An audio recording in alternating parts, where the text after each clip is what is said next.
Now look at this. I have written two pieces of codes. Okay, it is basically to find out a number is a prime number or not. You are very familiar with this kind of code.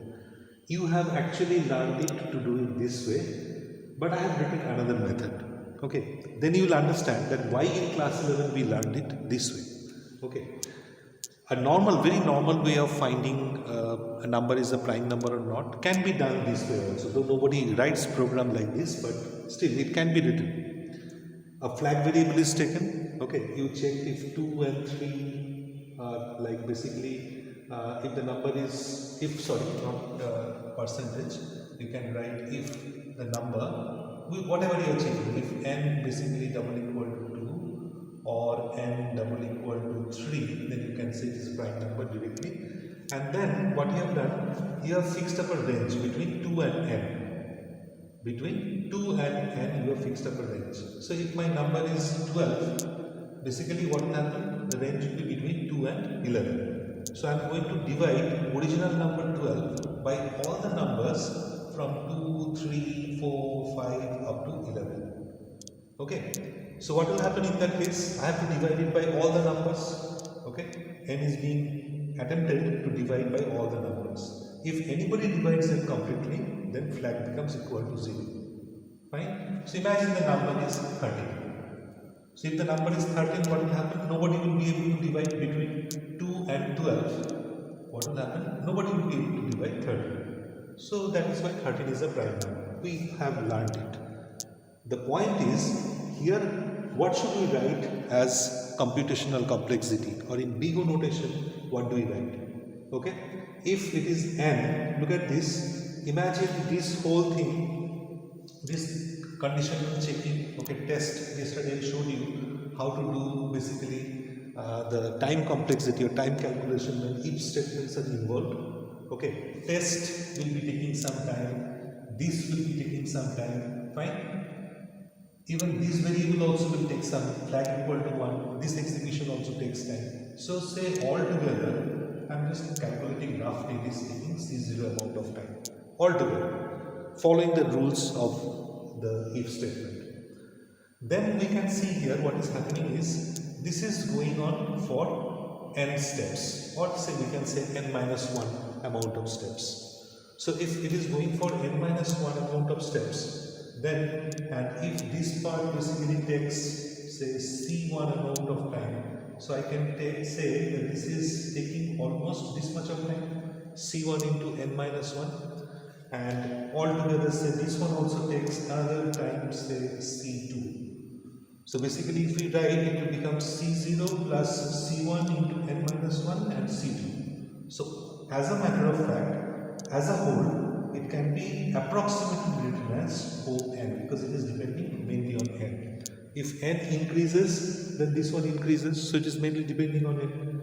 Because for C0 and C2 will remain same. If I increase n, if I keep on increasing n, that will not have any impact on C0 and C2. C0 and C2 will always be same. So if I increase n, what will happen? This time will keep on increasing. So basically the algorithm will take more time to execute. So basically here, this part, this way of checking a number is a prime number or not, we can say that this particular algorithm takes ON maximum of n steps, okay, or ON amount of time. But if you look at the normal way, our way of doing, I got a wrong statement here, sorry. If the number n double equals to 2, or if the number double equals to 3, exactly what I have done, fine, exactly the same thing what I have done here, I will do here, but we have learned it this way. We have found the square root of the number. So if I take the square root of the number and if I use the square root, then ultimately if I do the rough estimation of the whole thing, if I break it up this way, what will happen? It will basically be dependent on O root over n, because you are finding the square root of n. So if you find the square root of n, that means if your n size increases, every time the square root is calculated. So basically this program, this algorithm will be dependent on O square root of n.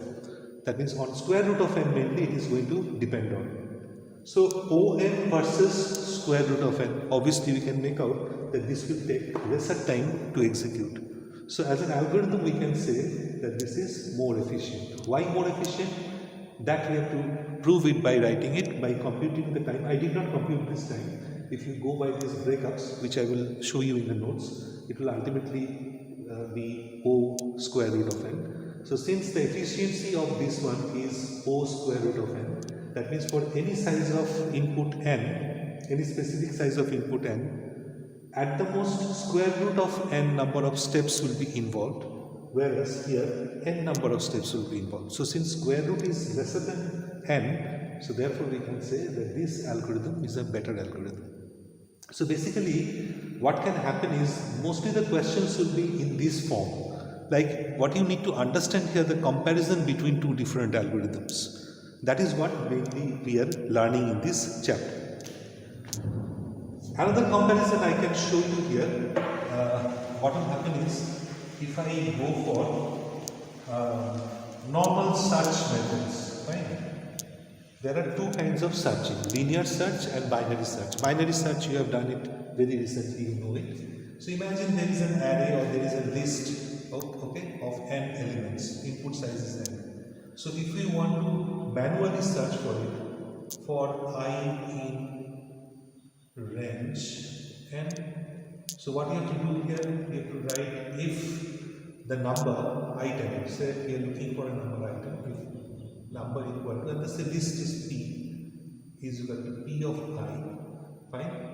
Then only you will say that we found the thing. You can take a flag variable here or whatever, or you can break the loop, and then finally you can say yes, the number was found. If the flag variable is double equal to 1, that means we found it from the location I. Okay. Now what will happen is, this is how basically we do linear search, right? In linear search, we basically take a variable equal to 0 and then we manually look into every cell of the list. If my list is like this, okay, that means first I will check, an item is the number I am looking for. See, item is equal to this, or item is equal to this, or item is equal to this, or item is equal to this. Imagine here item matches. That means at the most I have to take here 4 steps. So that for 4 elements, 4 comparisons I need to make. 4 times this loop will go on, right? So we can say that this algorithm will be dependent on the value of n. So if we compute the computational complexity of this, then this will, in big O notation, will be On. Why On? Because if the number is placed at the last cell, yes, tomorrow's lecture we will discuss another point called worst complexity. Okay, worst complexity means the worst possible case. Worst possible case here, supposing if the number is placed at the last cell, then obviously we have to peep through each cell, because in this method we individually go through every cell to look for the number. So if the number is placed at the last cell, that means at the most it will take 4 steps to execute for an input size of 4. So it is dependent on n. So On. But if we compare it with binary search mechanism, now here you need to understand, in binary search mechanism what happens? Every time you divide the array or the list into 2 halves, the number can be in the upper half or number can be at the bottom half. We have seen that. So how long can you divide a number? Till it is possible for you to divide a number. So when the space basically will be reduced to 1, will you be able to divide it? You will not be able to divide it. So imagine here also my input size is n. Okay? And since you are dividing the number every time into 2 halves, fine? Imagine that altogether I took k steps to complete it. That means the loop, if you remember what was our loop? Our loop was while lower bound less than equal to upper bound and a flag variable double equal to false. That is how we set the loop for binary search. That means it took, say the loop executed k number of times. If this while loop executed k number of times, that means basically what happened? Basically k times you could divide the array or the list into two halves. So we can say for an element size n and 2 to the power k equal to 1. Because when it became 1, we could not divide it anymore. So n divided by 2 to the power k, where k is the number of steps, equal to 1. Which means we can say that 2 to the power k equal to n. Okay. Now if I take log 2 on both sides, fine, logarithm value in the base 2, then what will happen? It will become this k multiplied by, science students you know it very well. Okay. If I take log 2 on both sides, the power goes at the front and it multiplies the whole thing. So k multiplied by log 2 of 2, and this side also log base 2. Fine. This is what we are getting. If we take log base 2 on either side, log base 2.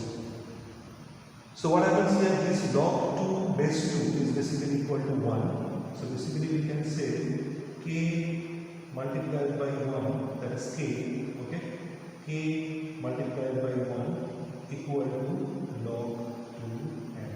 So k basically means log 2n.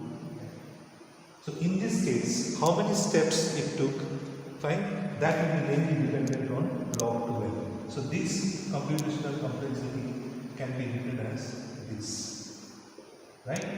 So now if I compare these two, we can say that this is n and this is log 2n. So log 2n is definitely lesser than n. So this algorithm is a better algorithm. Fine. So here this is just a rough way of showing it. Fine. Always we cannot put down the time and compute. Fine. Binary search mechanism is such where the things are divided into two halves. So if we try to compute the computational complexity or the time complexity this way, then it becomes easier for us to understand. Fine. But you don't need to worry, because always the things will not be that complicated, or rather you will not be given some kind of program which is not there in your curriculum and you have to calculate the computational complexity. This chapter has been introduced by CBSE from this year, and first time your batch is doing this chapter. Earlier it was there in ISC level. Okay, and as far as my knowledge and experience goes, I don't think very complicated programs will be given to you to judge its complexity. Fine. So tomorrow we will practice some programs we will take from the exercise. If you see the standard of the question, you will be happy about it. I will take from the book some questions which are given in your textbook, and those programs or those algorithms efficiency we will try to calculate in terms of big O notation. Fine.